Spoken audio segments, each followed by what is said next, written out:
In 1930, James Henry Breasted published the world's first complete translation of this scroll, and quietly left out what didn't fit. The scroll is 3,600 years old. The part he downplayed has been sitting in plain sight at the New York Academy of Medicine ever since. Picture the reading room at the New York Academy of Medicine on Fifth Avenue. Behind climate-controlled glass, sealed in a conservation case, lies a roll of papyrus, roughly 15 feet long when unrolled. The color is the warm amber of old parchment, darkened at the edges where the reed fibers have aged.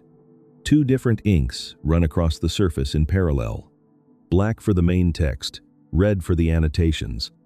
The red ink is not a scribe's decoration. It is a second scribe's corrections, inserted because the first scribe was copying a document already so old, so linguistically distant, that he could not always understand what he was reading. 69 explanatory glosses, written in red, for a text that was already ancient when this copy was made in 1600 BCE. The scroll has a name, the Edwin Smith Papyrus. It contains something no other document in human history contains: the first written word for brain in any language ever recorded. It describes the cerebrospinal fluid.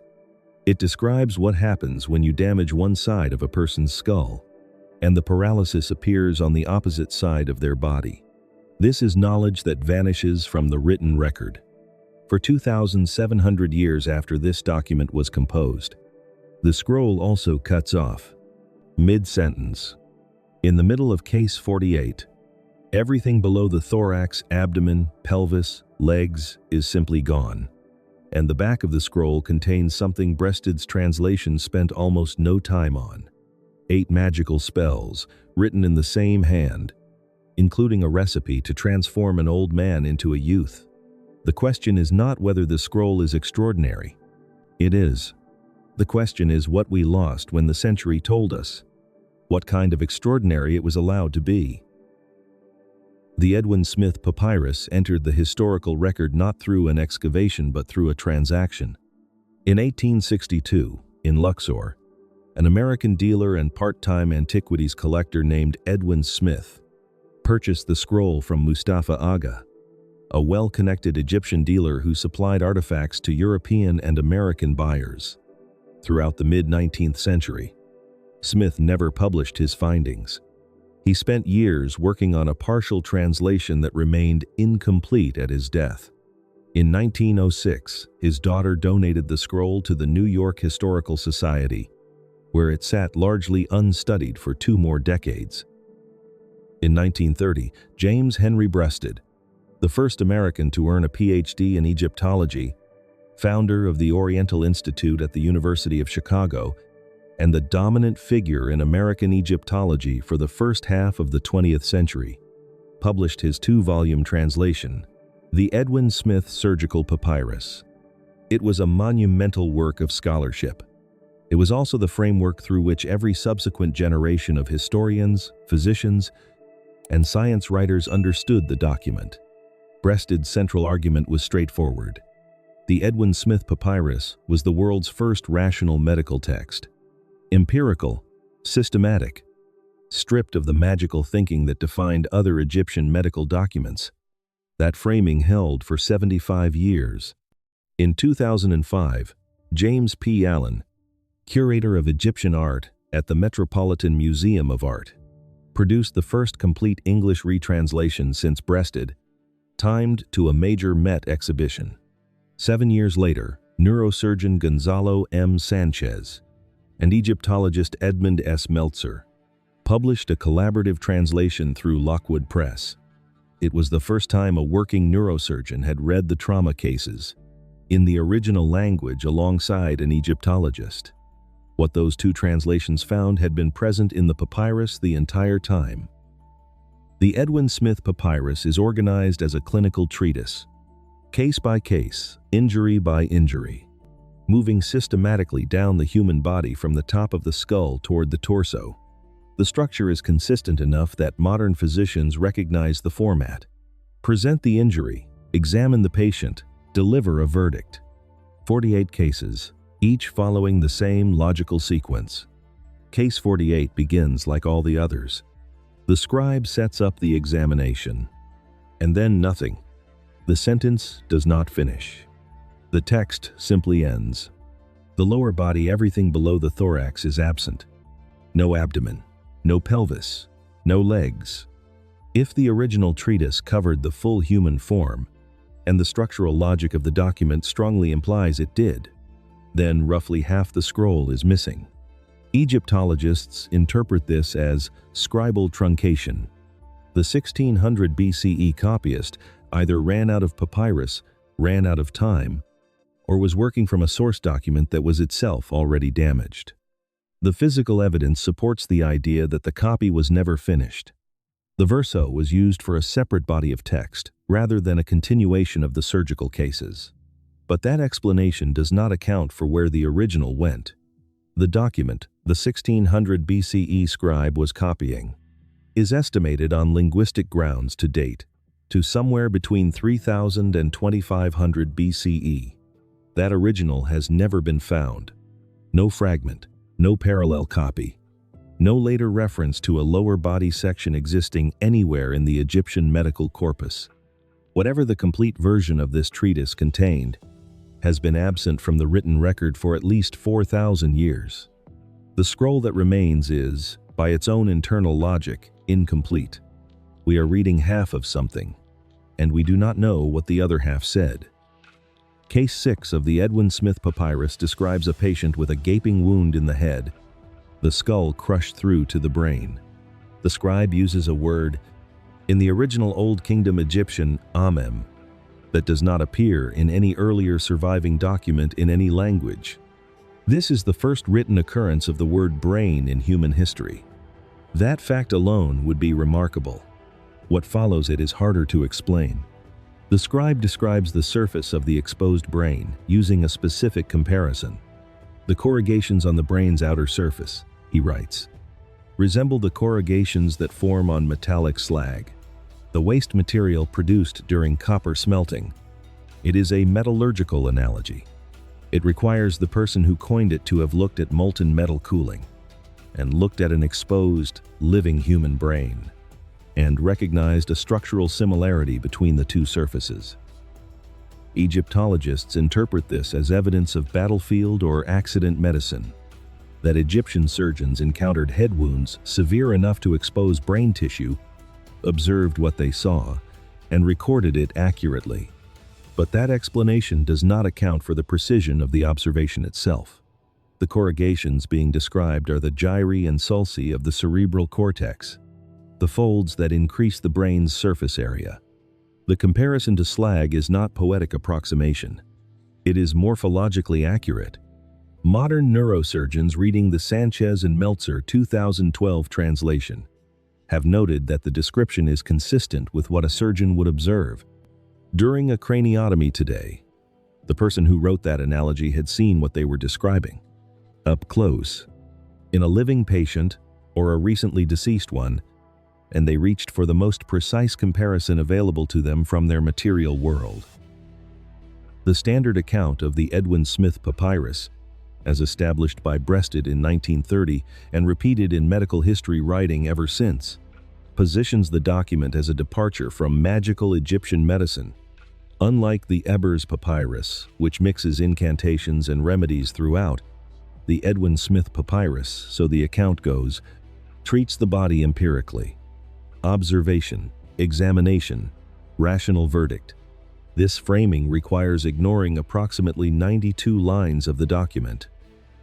The verso, the back of the scroll, written in the same hand as the surgical treatise, contains 5 columns of text organized around 8 magical spells, incantations against pestilence, protective formulas, and one passage the Sanchez and Meltzer translation renders as a recipe to transform an old man into a youth, involving specific herbal preparations and ritual instructions. Breasted's 1930 translation covers the verso, but his framing minimizes it. The magical content is treated as a subordinate body of text appended by a different tradition, not integral to the document's identity. The anomaly is not only on the verso, Cases 8 and 9 of the surgical treatise itself, on the recto, inside the rational clinical sequence, contain magical incantations embedded directly within the treatment instructions. The rational procedure and the magical formula are not separated. They are part of the same treatment. Egyptologists interpret this as evidence that Egyptian medicine never fully distinguished the empirical from the magical, that even the most clinically minded practitioners operated within a ritual framework. But that explanation does not account for why Breasted's framing, and a century of medical history writing that followed it, consistently described the Edwin Smith Papyrus as the world's first rational medical text, when the document itself does not make that distinction. The hybridity was always there. It was the translation's framing that removed it. Cases 17 through 22 of the Edwin Smith Papyrus describe injuries to the cervical spine, fractures and dislocations of the vertebrae in the neck. The clinical descriptions are precise enough that in 2010, a team of researchers published a formal reappraisal in the European Spine Journal, applying the Sanchez translation to the 6 cases and assessing them against modern spinal trauma triage protocols. Their finding: the diagnostic reasoning in those 6 cases remains consistent with state-of-the-art spinal trauma assessment today. The deeper anomaly sits in cases 6 and 7. Those cases describe patients with head injuries, wounds on one side of the skull, who develop paralysis on the opposite side of the body. The text notes this explicitly. Injury on the left produces weakness on the right. Injury on the right produces weakness on the left. This is contralateral paralysis. It results from the way the brain's motor pathways cross at the brainstem before descending into the body. It is not an obvious observation. You have to treat enough patients with lateralized head injuries and track their outcomes carefully enough to detect the pattern. Egyptologists interpret this as evidence of a sophisticated empirical tradition, accumulated over generations of surgical practice. But that explanation does not account for the timeline.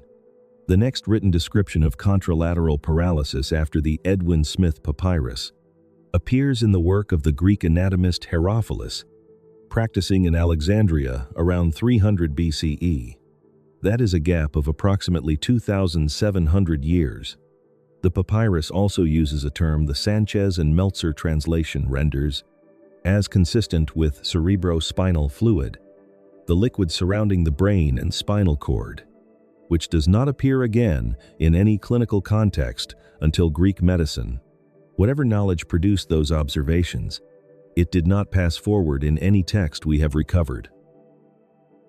In 2010, 3 researchers, Jaco J. van Middendorp, Gonzalo M. Sanchez, and Alwyn Burridge, published a formal clinical reappraisal in the European Spine Journal. Their subject was not a new discovery. It was a 3,600-year-old scroll. Specifically, the 6 cervical spinal injury cases in the Edwin Smith Papyrus, reread through the Sanchez translation, and assessed against the diagnostic frameworks used in modern spinal trauma units. Their conclusion was careful and precise. The ancient cases demonstrated a structured diagnostic logic. Examine the patient, identify the specific injury pattern, classify the prognosis into one of 3 verdicts: an ailment I will treat, an ailment I will contend with, an ailment for which nothing is done. That 3-tier triage system, Van Middendorp's team noted, maps directly onto how modern emergency physicians categorize spinal trauma patients today. Treatable, uncertain, unsurvivable. 2 years later, Sanchez and Meltzer published their full translation through Lockwood Press. It was the first time the trauma cases had been rendered into English by someone who had personally performed neurosurgery.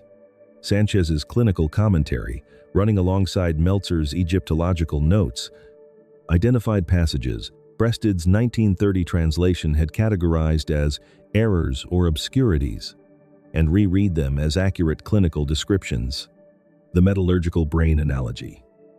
The contralateral paralysis notation. The term rendered as consistent with cerebrospinal fluid.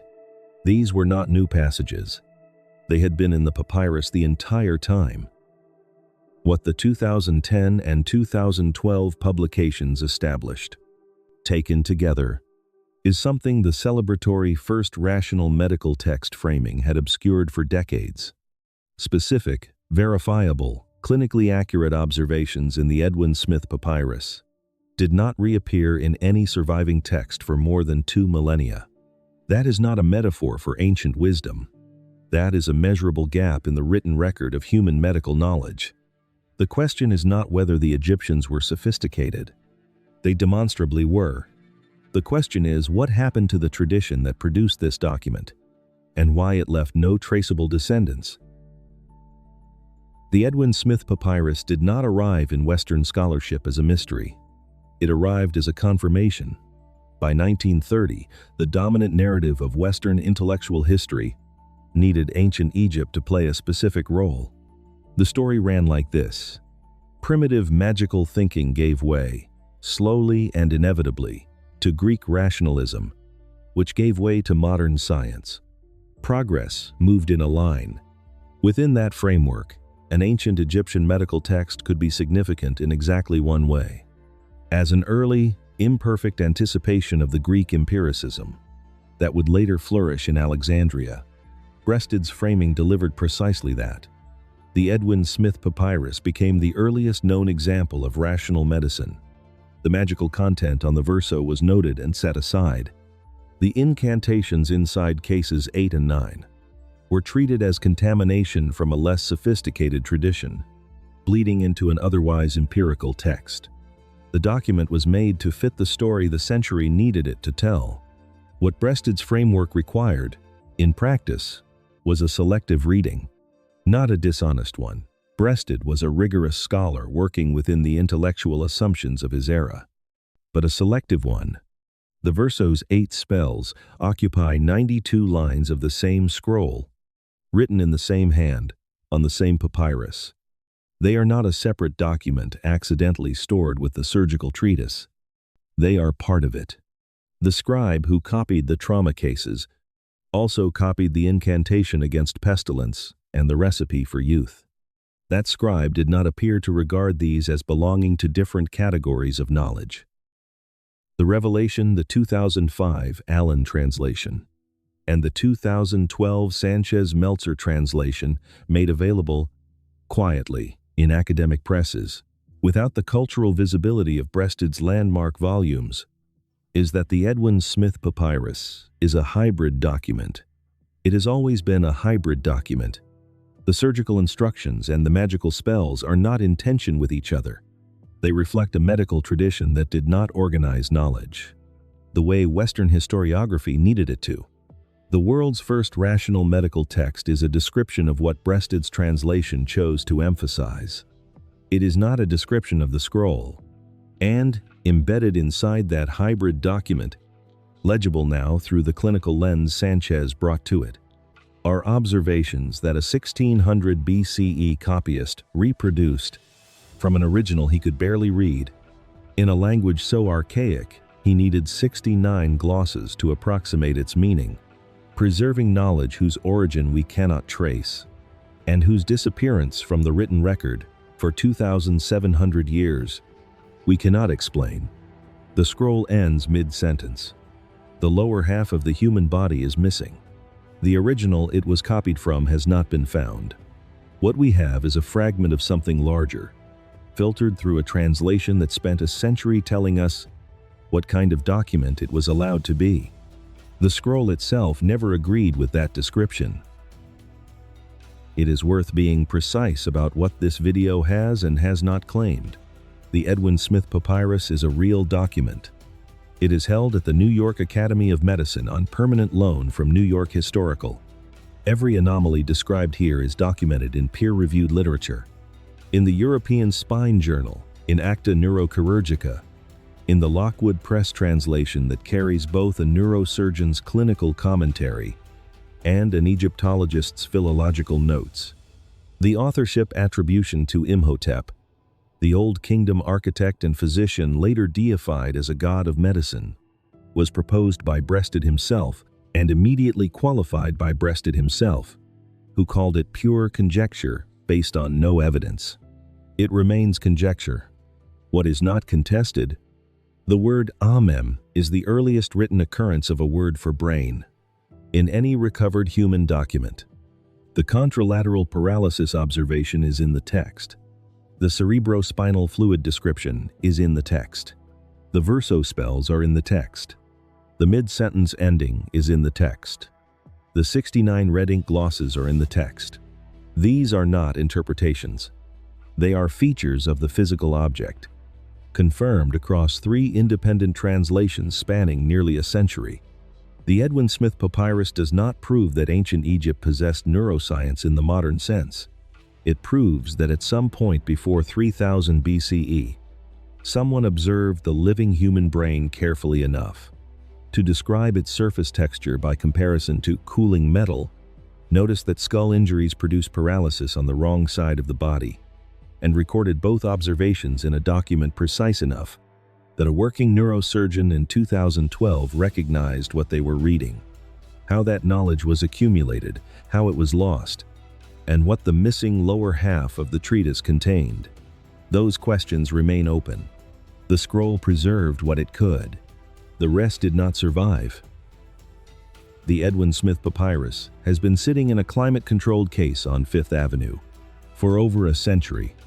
The Sanchez and Meltzer translation is in print. The scroll is not hidden. It never was. What was hidden for 75 years, in plain sight, inside the most celebrated medical history translation of the 20th century, was the decision about which parts of it mattered. The spells on the verso, the incantations in cases 8 and 9, the mid-sentence ending, the 2,700-year silence that follows the brain observations. All of it was present in 1930. All of it is present now. The question worth sitting with is not why the Egyptians knew what they knew. It is why it took a neurosurgeon reading the original language alongside an Egyptologist in 2012 to tell us what the scroll actually said. Leave a comment with the anomaly that stayed with you longest. The mid-sentence ending, the metallurgical brain description, the magic inside the rational text, the 2,700-year gap. All 4 are real. All 4 are still without a complete explanation. This channel covers history on the document beneath the document, the hidden truth that was hid in plain sight, the translation beneath the translation. Subscribe and turn on notifications. New episodes arrive every week. Next, a structure buried beneath an Egyptian field. That ground-penetrating radar found in 2008. 16 years later, no excavation has been permitted. That story is next.